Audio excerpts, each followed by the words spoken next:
एक माँ अपनी बेटी को स्कूल से लेने जा रही थी, तभी एक थके हुए ड्राइवर ने उसे टक्कर मार दी। माँ को कुछ भी गड़बड़ नहीं लगी और जब तक ड्राइवर को समझ आया कि क्या हो रहा है तब तक बहुत देर हो चुकी थी। एक एक्सीडेंट हुआ, माँ और बेटी दोनों जमीन पर गिर गईं। ड्राइवर ने जल्दी से कार रोकी, लेकिन जब उसने घबरा कर माँ और बेटी को देखा तो पाया कि औरत के शरीर में कोई खास निशान नहीं थे। हैरानी की बात है कि पुलिस को फोन करने के बजाय ड्राइवर जिम्मेदारी से बचने के लिए गाड़ी भगाने की कोशिश करने लगा, लेकिन तभी उसकी नजर एक छोटी बच्ची और एक जानवर पर पड़ी। उसने तुरंत सोचा, अगर यह छोटी बच्ची मुझे धोखेबाज समझ ले तो क्या इससे उसकी पोल नहीं खुल जाएगी। यह पक्का करने के लिए कि सब कुछ ठीक से हो जाए, वह तुरंत कार से बाहर निकला, जल्दी से छोटी बच्ची को उठाया और उसे अपनी कार में बिठा लिया।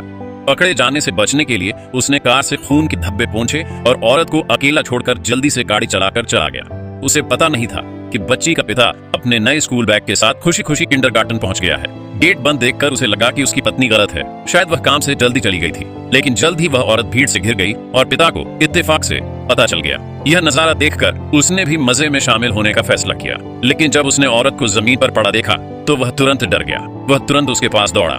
उस समय उसे जो बेचैनी और दुख महसूस हो रहा था वह शायद सिर्फ उसे ही पता था। उसने अपनी पत्नी को कितना भी पुकारा, उसने कोई जवाब नहीं दिया। एम्बुलेंस जल्दी आ गई। डॉक्टर को देखकर वह उसे देखने के लिए चिल्लाया, लेकिन उसे बहुत हैरानी हुई। डॉक्टर की जांच के बाद उसने उससे अपनी संवेदनाएं स्वीकार करने को कहा। यह खबर अचानक आई। तभी डॉक्टर ने जमीन पर एक फूल देखा और तुरंत उसने उन्हें बताया कि मौके पर और भी लोग थे। डॉक्टर के याद दिलाने के बाद ही उसे अपनी बेटी याद आई। वह तुरंत खड़ा हो गया और आने जाने वालों से पूछता रहा कि क्या उन्होंने स्कूल यूनिफॉर्म में कोई छोटी लड़की देखी है। ये साफ था कि वह बहुत ज्यादा बेचैन था, लेकिन आसपास पूछने पर भी किसी ने उस पर ध्यान नहीं दिया। उसकी बेचैन हालत देखकर लोगों को लगा कि वह पागल हो गया है, लेकिन अपनी पत्नी और बेटी को खोने का दर्द ज्यादातर लोगों के लिए सच में समझ से बाहर था।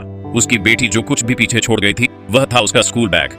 हालांकि उसे नहीं पता था कि उसकी बेटी अब कहाँ है। उसने कसम खाई कि भले ही इसका मतलब सब कुछ खोना हो, वह उसे ढूंढ लेगा। हालांकि छोटी लड़की ऊँघते हुए उठी। पहले तो ड्राइवर चौंका, लेकिन फिर बच्ची ने पूछा, अंकल आप कौन हैं? बच्ची के सवाल ने ड्राइवर को पूरी तरह कंफ्यूज कर दिया। एक पल सोचने के बाद उसने तुरंत बच्ची से पूछा, तुम्हें कुछ याद नहीं है? बच्ची ने हाँ में सिर हिलाया। बच्ची की हालत देखकर ड्राइवर को लगा कि क्या एक्सीडेंट के बाद उसकी याददाश्त चली गई है। यह उसके लिए बहुत अच्छी खबर थी।